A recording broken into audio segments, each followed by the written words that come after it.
Hola hermanos, seguramente el pastor Hugo ya les explicó un poco el conflicto que tuvimos con una iglesia pidiendo que nosotros estuviéramos en el horario que normalmente estaríamos con ustedes, y para apoyar a Jonathan y Olivia en su búsqueda de apoyo vamos a estar en vivo con ellos en el estado de Kentucky. Así que estoy grabando este mensaje para que ustedes lo puedan ver el domingo grabado. Yo sé que algunos han criticado esto un poco porque dicen el pastor Hugo podría predicar o uno de los diáconos en vivo. Sí, pero yo siento que uno de mis trabajos como pastor es ser uno de los que enseña y dirige esta congregación, y estamos en una serie importante que quiero terminar pronto para después poder entrar en algunos mensajes que nos van a preparar para la Semana Santa, preparar nuestra mente para celebrar ese evento importante, reconociendo la muerte, sepultura y resurrección de Cristo, y también para poder celebrar lo que nosotros llamamos la Santa Cena, en conmemoración de la última cena que tuvo Jesús con sus discípulos. Así que para poder hacer esa pequeña serie en abril, quería terminar esta serie y por eso no le cedía al Hugo o algún otro la oportunidad de predicar este domingo. Estamos en esta serie que he denominado Reencontrando Nuestro Norte, porque siento que la sociedad ha perdido su norte y hemos estado viendo temas que dividen, que causan conflicto, problemas en el mundo, que han causado aún entre creyentes confusión y no han sabido cómo abarcar estos temas, cómo hablar de estos temas, cómo enfrentarlos como creyentes. ¿Qué dice la Biblia sobre estos temas? Y la Biblia dice que deberíamos estar preparados para dar una defensa a otros cuando nos preguntan acerca de la fe y la esperanza que tenemos nosotros. Así que estamos en esta serie ya a punto de terminarlo. Hemos visto muchos temas, que algunos de ellos controversiales, pero creo que les ha ayudado a tener una perspectiva bíblica. Si ustedes no han visto toda la serie, les animo a que los vean en nuestra página de YouTube, lo puedan ver en orden o fuera de orden. Esta serie no necesariamente tiene un orden específico. Nadie puede negar que en el mundo de hoy hay un problema, que la sociedad está fracturada, está dividida, no solamente por generaciones, que los jóvenes piensan diferente a sus adultos y los abuelos, pero simplemente hay personas muy diversas en su forma de pensar y sentir, y esa diversidad en la sociedad ha creado una tensión. Y esa tensión la vemos en muchos ámbitos y ha creado también una dificultad, porque es como si estuviéramos navegando en una tormenta, pero sin timón o sin carta de navegación o sin poder ver en algún punto lejano algo que nos ayude a navegar por medio de esta tormenta y llegar a un lugar seguro y salvo. Muchos están en desesperación al pensar que las cosas van a ir de mal en peor, como dice la Biblia, y dicen, yo no sé cómo enfrentar el mundo de hoy. Es más, algunos han optado por no tener hijos o animar a que sus hijos no tengan sus nietos, porque están diciendo, ¿cómo traer un niño a este mundo no sabiendo cómo van a empeorar las cosas? Uno de los temas que divide el mundo hoy día es el racismo. En muchas partes del mundo, no solamente en los Estados Unidos y en Europa, pero en muchas partes del mundo existe una gran división en la sociedad por razas, pero no solamente por razas.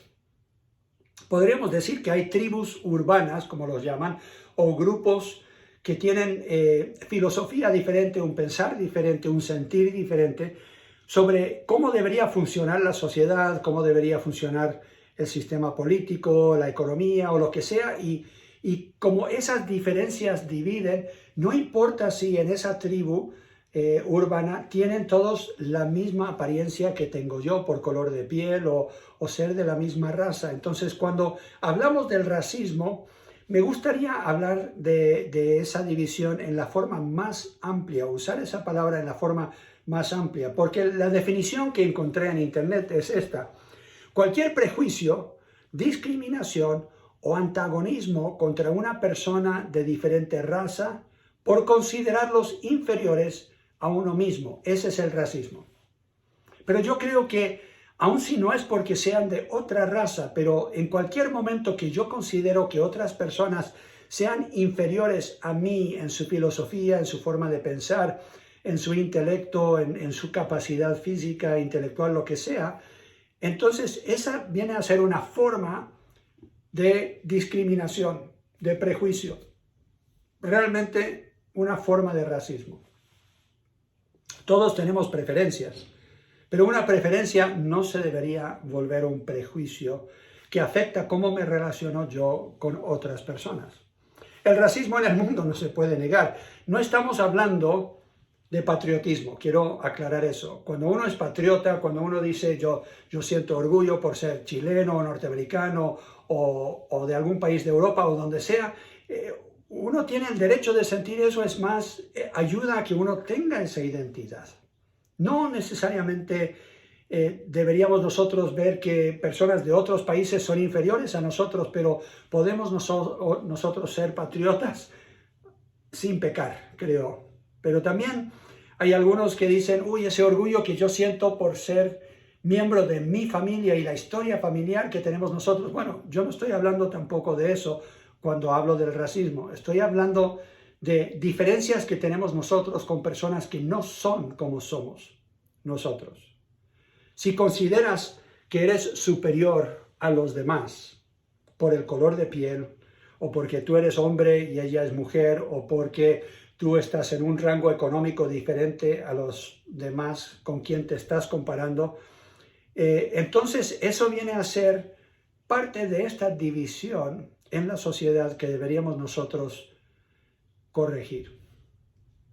Que deberíamos nosotros como creyentes ser puentes para personas que están en estas diferencias, en estos campamentos donde crean cada uno su propio grupito y hay una enemistad entre esos diferentes grupos. La relación entre el racismo y la esclavitud también no se puede negar. En el mundo hoy día hay millones de personas que son esclavos.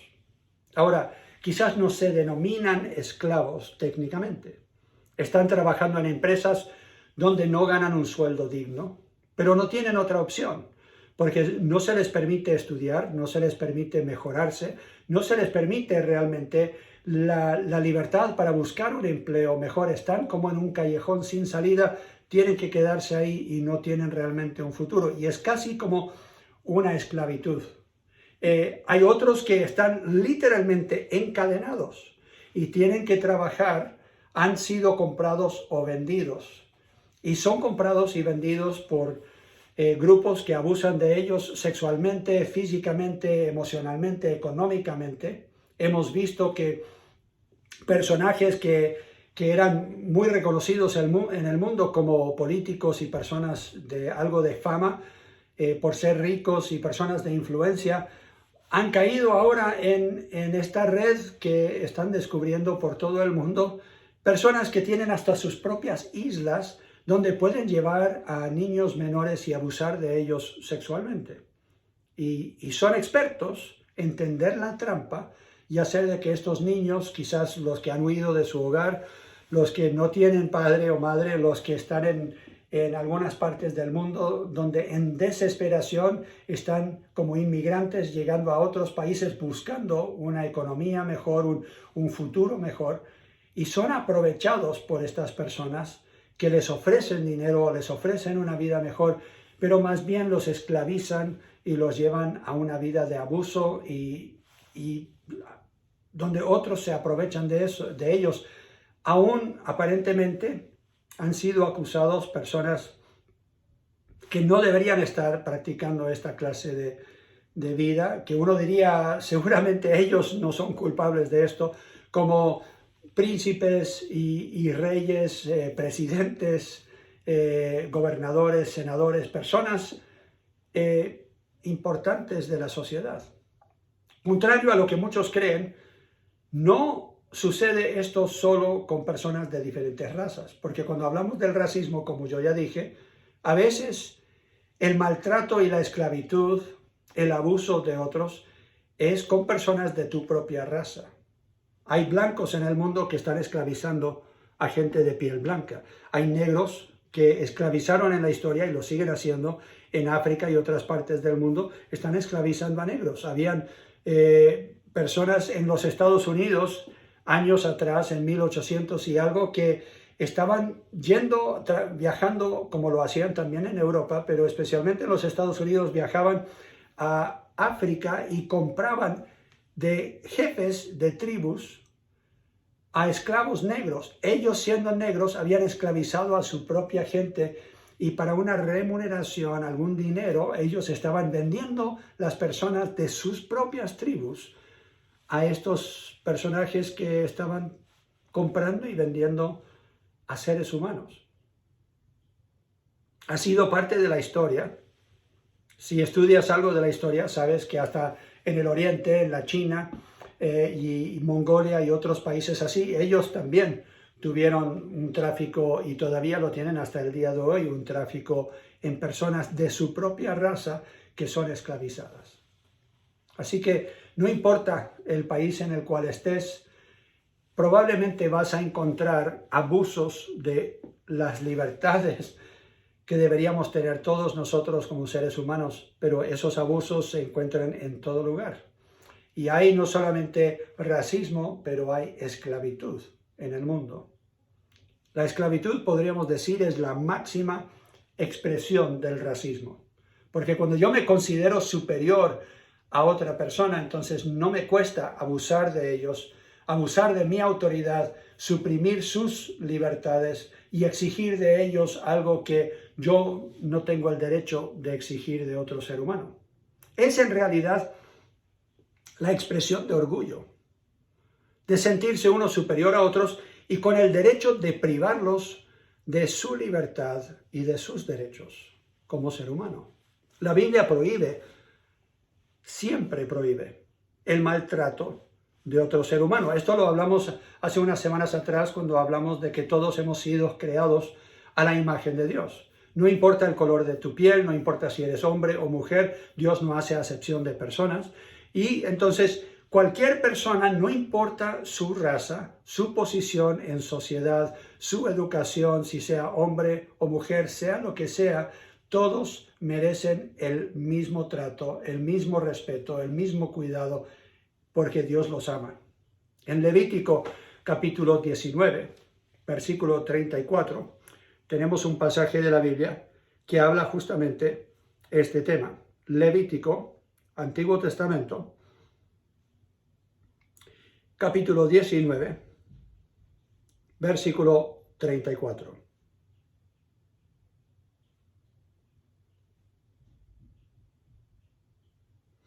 Dice la palabra de Dios: como a un natural de vosotros tendréis al extranjero que more entre vosotros, y lo amarás como a ti mismo, porque extranjeros fuisteis en la tierra de Egipto. Yo, Jehová, vuestro Dios. Es simplemente un ejemplo de muchos ejemplos en la Biblia que Dios exige que se tenga el mismo trato a personas que sean extranjeros o que sean igual a tú, que sea igual a ti, que sean de la misma piel, del mismo trasfondo, del mismo idioma, de la misma religión. No importa si lo son o no lo son, debería haber el mismo trato. Es el amor que la Biblia exige de todos nosotros hacia nuestro prójimo. Y por eso yo he dicho que lo que necesita el mundo hoy día es una revolución de amor. Ahora, alguno cuestionaría esto quizás y diría: ¿pero qué, pastor, de todas las guerras en el Antiguo Testamento y cómo Dios a veces le dijo a su pueblo que tenía que entrar a un pueblo y aniquilar a todos, hasta los animales tenían que morir y tenían que quemar la ciudad y todas sus pertenencias? La Biblia dice que en esos casos Dios les había dado más que suficiente oportunidad a estos pueblos a que se arrepintieran.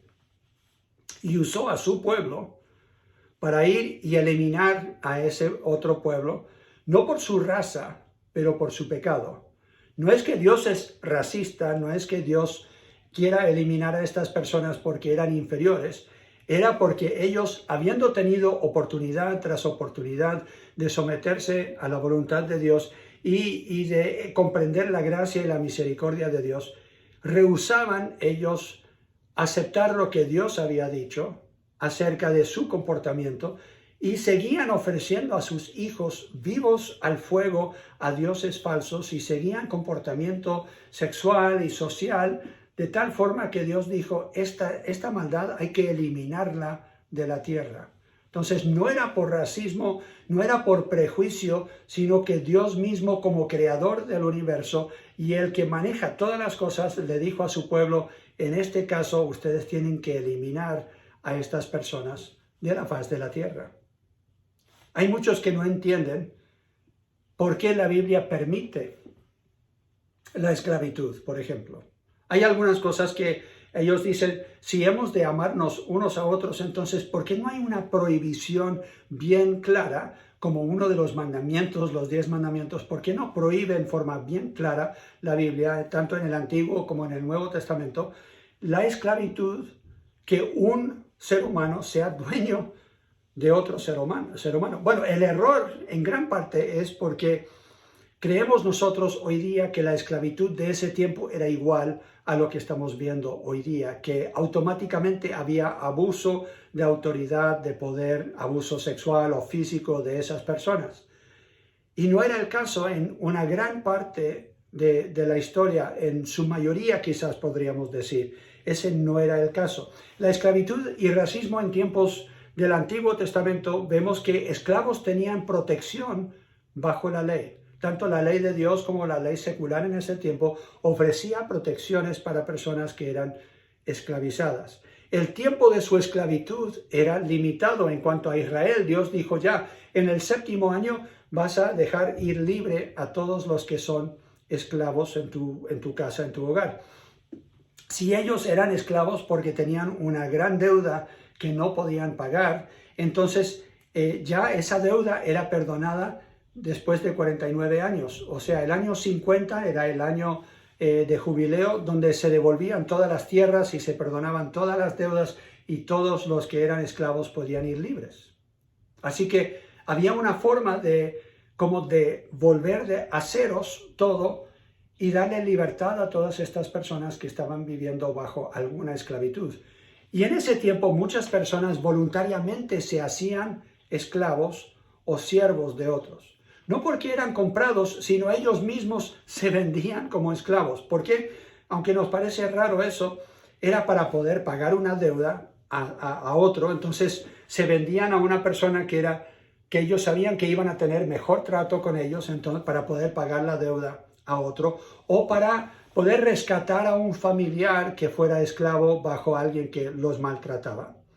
Y podían mejorar su estado de vida también. En algunos casos había mujeres, su esposo había muerto, quizás en una guerra o algo, y nadie se quería casar con ellos. Entonces, para tener literalmente qué comer y dónde vivir, ellas estaban dispuestas a ser compradas y ellas mismas tomaban el dinero y lo ahorraban, pero se vendían ellas como esclavas para vivir en una casa, en un hogar, y cuidar de los niños o cocinar o limpiar la casa o lo que fuera, y poder vivir con esa familia como si fuera parte de la familia, porque ellos ya no tenían su propia familia. La esclavitud y el racismo en el Nuevo Testamento lo vemos similar al Antiguo Testamento, porque habían pasado miles de años, pero igual habían muchas costumbres que todavía se seguían. Los esclavos tenían también protección bajo ley, no solamente la ley del Antiguo Testamento, pero también la ley de Roma en ese tiempo. Muchos voluntariamente se hacían esclavos para mejorar, como ya dije, su estado de vida. Algunos de ellos podían llegar a ser administradores de grandes empresas, pero eran esclavos, o podían llegar a ser tutores, educando a los futuros líderes de Roma. Algunos de los filósofos muy reconocidos de ese tiempo, o los tutores, eran esclavos. La única forma de que ellos tuvieran la libertad para poder ser los tutores y tener algo de influencia en la próxima generación de jóvenes sería si ellos vivían con otra familia como esclavos, y ese era el trabajo que le daban a ellos. Entonces recibían su comida y recibían algo de sustento para ellos poder vivir, aunque perdían algo de su libertad, pero no tenían ellos después que trabajar tiempo completo para ellos buscarse el dinero para poder subsistir y en poco tiempo dedicarse también a ser tutores. Entonces era una forma diferente de pensar en el mundo de ese tiempo. A veces se tenían que vender como esclavos, como ya dije, para pagar una deuda, o porque otro les salvó la vida. Si eran soldados y en una guerra uno te salvó a ti la vida, entonces tú sentías la obligación de ser como el esclavo de ese que te salvó la vida. O por tener acceso a un negocio para poder tener mejor remuneración para tus hijos y el futuro de tus hijos, estabas dispuesto tú a venderte como esclavo y trabajar en una empresa de una persona importante para mejorar tu situación económica. Habían muchas formas en que las personas de ese tiempo voluntariamente se hacían ellos esclavos. En algunos casos no era voluntario. Cuando llegaron los romanos y especialmente ganaban una guerra contra alguna ciudad o algún pueblo, alguna región, un porcentaje de los que eran conquistados venían a ser esclavos de los romanos y trabajaban para los soldados o trabajaban en Roma o en alguna ciudad importante en diferentes labores para que ellos no tuvieran que ensuciarse las manos. Lo interesante es que tanto en el Antiguo Testamento como en el Nuevo Testamento, la Biblia simplemente acepta la realidad de la esclavitud y del racismo. Los protagonistas en la iglesia del primer siglo simplemente aceptaban la realidad de la esclavitud, pero enseñaban algunas cosas importantes que nosotros deberíamos tomar en cuenta. Uno de los ejemplos es el libro de Filemón, escrita a un dueño. Filemón en el Nuevo Testamento, una de las cartas chiquititas. Algunos han cuestionado por qué está en la Biblia. Aquí tenemos al apóstol Pablo escribiendo a un amigo de él conocido y le dice que a su esclavo que se había escapado y que se encuentra después con Pablo en Roma, Pablo lo había guiado a Cristo y él dice ahora deberías aceptarlo tú no como un esclavo que se escapó para castigarlo, sino más bien como un hermano en Cristo.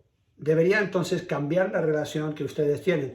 Filemón, capítulo 1, bueno, tiene solo un capítulo, dice versículo 1, Pablo, prisionero de Jesucristo, y el hermano Timoteo, el amado Filemón, colaborador nuestro, y a la amada hermana Apia, y a Arquipo, nuestro compañero de milicia, y a la iglesia que está en tu casa. Gracia y paz a vosotros de Dios nuestro Padre y del Señor Jesucristo. Doy gracias a mi Dios, haciendo siempre memoria de ti en mis oraciones, porque oigo del amor y de la fe que tienes hacia el Señor Jesús y para con todos los santos, para que la participación de tu fe sea eficaz en el conocimiento de todo el bien que está en vosotros por Cristo Jesús. Pues tenemos gran gozo y consolación en tu amor, porque por ti, oh hermano, han sido confortados los corazones de los santos. O sea, esta es una buena persona. No estamos hablando de una persona cruel, no estamos hablando de una persona que abusa de otros. Es un hermano en Cristo, tiene una iglesia en su casa, es una pareja que realmente ama al Señor. Versículo 8, por lo cual, aunque tengo mucha libertad en Cristo para mandarte lo que conviene, más bien te ruego por amor, siendo como soy, Pablo ya anciano y ahora además prisionero de Jesucristo, te ruego por mi hijo Onésimo, a quien engendré en mis prisiones. O sea, él nació espiritualmente estando en prisión, quizás con el apóstol Pablo, el cual en otro tiempo te fue inútil, pero ahora a ti y a mí no es útil. O sea, se escapó como esclavo, entonces no era muy útil, pero ahora ha venido a ser útil, el cual vuelvo a enviarte, dice el apóstol. Tú pues, recíbele como a mí mismo. Yo quisiera retenerle conmigo, para que en lugar tuyo me sirviese en mis prisiones por el Evangelio. Pero nada quise hacer sin tu consentimiento, para que tu favor no fuese como de necesidad, sino voluntario. Porque quizás para esto se apartó de ti por algún tiempo para que le recibieses para siempre, no ya como esclavo, sino como más que esclavo, como hermano amado, mayormente para mí, pero cuanto más para ti, tanto en la carne como en el Señor. Así que, si me tienes por compañero, recíbele como a mí mismo, y si en algo te dañó o te debe, ponlo a mi cuenta. Yo, Pablo, lo escribo de mi mano, yo lo pagaré. Por no decirte que aún tú mismo me debes también. Entonces Pablo aquí está diciendo, tú tienes una deuda conmigo porque yo te llevé el Evangelio y ahora eres salvo. Ahora recibe a este que se escapó, que tú podrías castigar porque era tu propiedad y se escapó de tu casa, pero ahora recíbelo como un hermano en la fe. O sea, el trato debiera ser otro. Tenemos un ejemplo de Pedro en Hechos capítulo 10. En Hechos capítulo 10, versículo 28. Dice la palabra de Dios, y les dijo, vosotros sabéis cuán abominable es para un varón judío juntarse o acercarse a un extranjero, pero a mí me ha mostrado Dios que a ningún hombre llame común o inmundo. Pedro aquí está diciendo, yo no voy a tomar en cuenta a la persona si es libre, si es esclavo, de dónde él venga, si es judío, si es griego, no importa, porque los judíos siempre decían no podían comer con alguien que no era judío y que no practicaba el judaísmo en una forma recta, concreta, cuidando de cómo se cocinaba la comida y todo eso. Y él dice, eran considerados, los que no eran judíos, eran considerados inmundos, pero él dice, ahora yo he llegado a ellos con el evangelio, y fue por revelación de Dios que él llevó el evangelio a los que no eran judíos. Entonces Pablo aquí está diciendo, nosotros no deberíamos permitir que nuestros prejuicios antiguos afecten la relación que tenemos con otros por el amor que tiene Cristo o Dios por ellos. 1 Corintios capítulo 7, Pablo le habla a los que son esclavos y dicen, si eres un esclavo no deberías buscar librarte a menos que haya algún beneficio en eso para que sirvas mejor a Dios. Si tú tienes esclavos, dice Efesios capítulo 6, deberías tratarlos bien, recordando que tú tienes un amo que está en los cielos. Y a los que eran esclavos decían, obedezcan a sus amos y trátenlos bien, porque recuerden que ustedes tienen un amo que está en los cielos. Entonces, la Biblia en el Nuevo Testamento simplemente acepta que la realidad del racismo y la esclavitud afecta a todo el mundo. Entonces deberíamos nosotros enseñar que dentro de ese sistema malo, corrupto, menos que ideal, deberíamos enseñarle a la gente cómo tratarse unos a otros en el amor de Cristo. Entonces, ¿cuál debe ser nuestra postura como cristianos ante el racismo y la esclavitud hoy día? Quizás ante inmigrantes que estén entrando a nuestro país. Esto está sucediendo en los Estados Unidos, en Chile, en otros países. Están llegando personas que a veces son los responsables por desesperación en la que se encuentran o simplemente por costumbre en su país. Llegan y crean un alza de violencia o de crímenes en nuestro país y decimos, ¿cómo deberíamos nosotros responder ante todo esto? Bueno, la postura del cristiano debe ser la postura de Dios, primeramente. Dios no hace acepción de personas. No deberíamos nosotros hacerla tampoco. No debería existir en la Iglesia de Jesucristo el racismo, el clasismo. No debería existir. Gálatas capítulo 3. El libro de Gálatas, capítulo 3 y versículos 26 en adelante.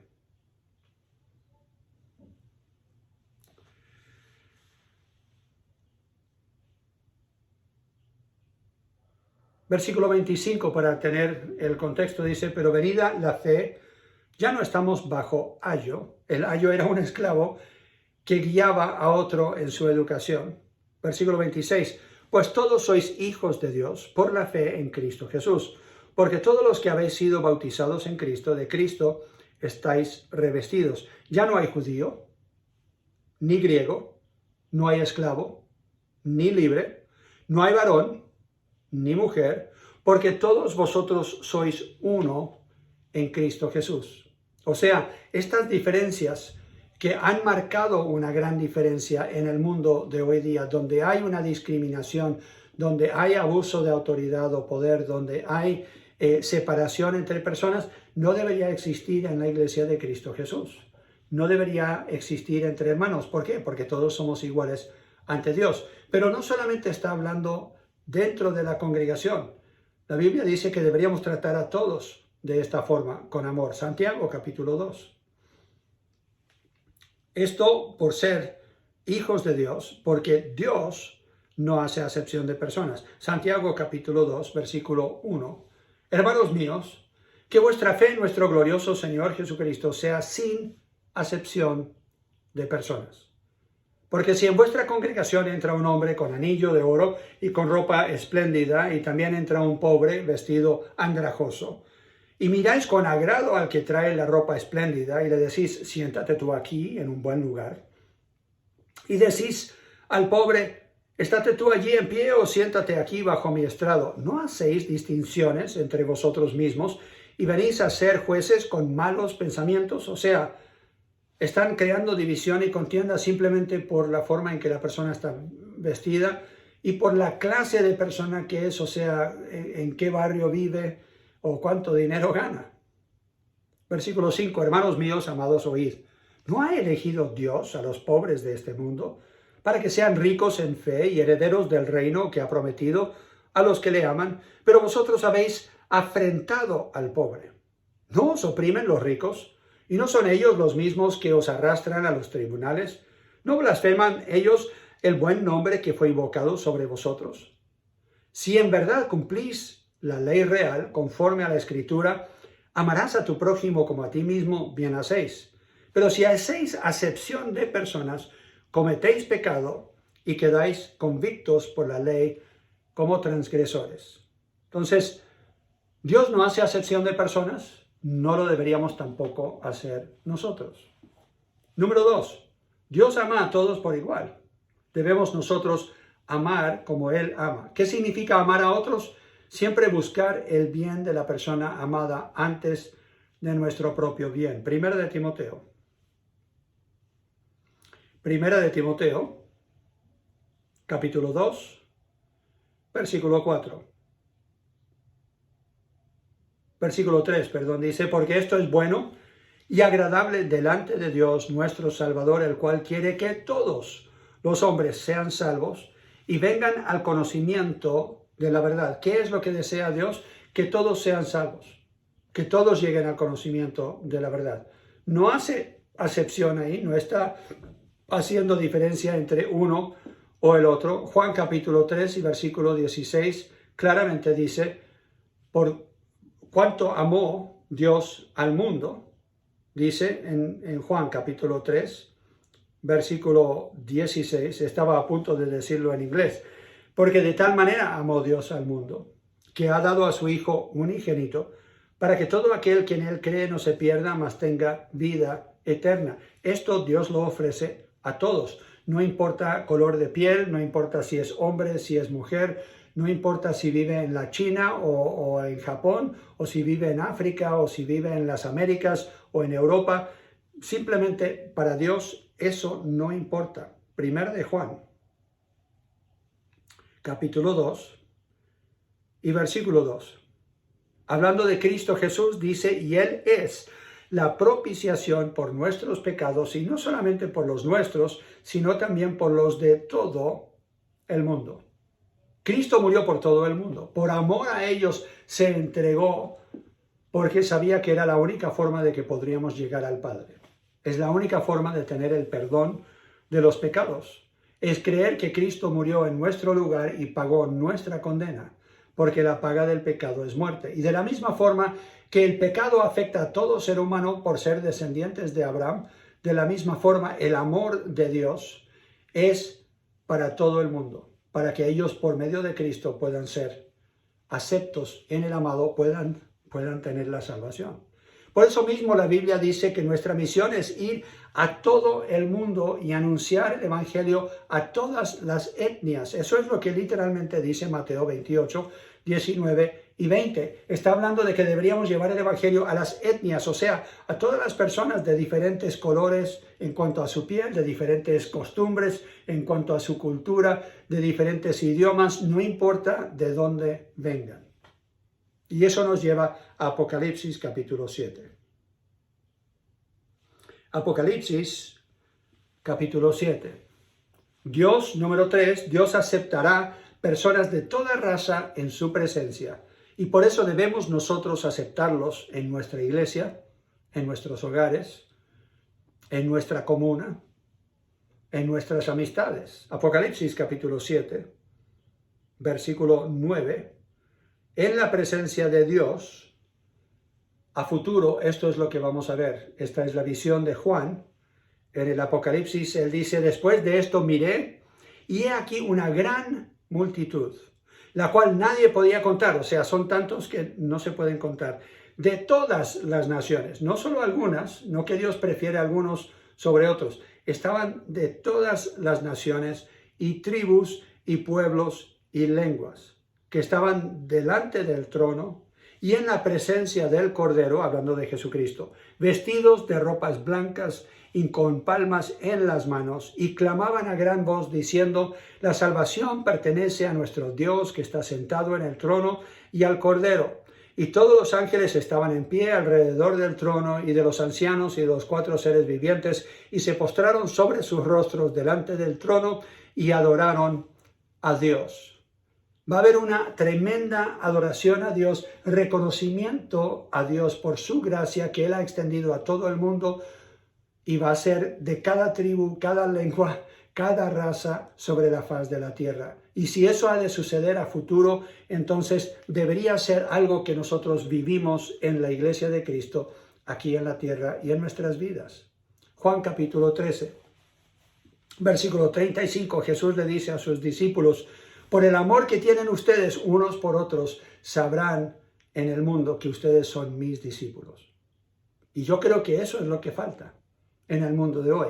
Y como creyentes en Cristo deberíamos nosotros ser ejemplos a los demás. La regla de oro, que nosotros llamamos la regla de oro, que Jesús menciona en Mateo capítulo 7 y versículo 12, es que nosotros deberíamos tratar a otros como queremos que ellos nos traten. Ese realmente es el amor al prójimo. Y si nosotros hemos de cumplir lo que Dios enseña en su palabra, Jesús lo resume básicamente en amar a Dios sobre todas las cosas y amar a tu prójimo como a ti mismo. No importa el color de su piel, no importa si es esclavo o libre, no importa en qué condición se encuentre económicamente, si es hombre, si es mujer, no debemos nosotros hacer acepción de personas porque Dios no lo hace. Él ama por igual a todos, también deberíamos nosotros hacerlo. Dios nos ayude a ser esa clase de cristiano, esa clase de iglesia. Oremos. Padre Celestial, pido que no nos permitas estar infectados por el racismo, por los prejuicios de otros. Ayúdanos a amar como tú amas, para que los que están en el mundo vean que el amor es real. El amor es el amor que tú tienes por ellos. Ayúdanos, Señor, a hacerlo de tal forma que ellos quieran saber de ti y de la salvación que hemos recibido por medio de Cristo Jesús. Lo pedimos en su nombre. Amén.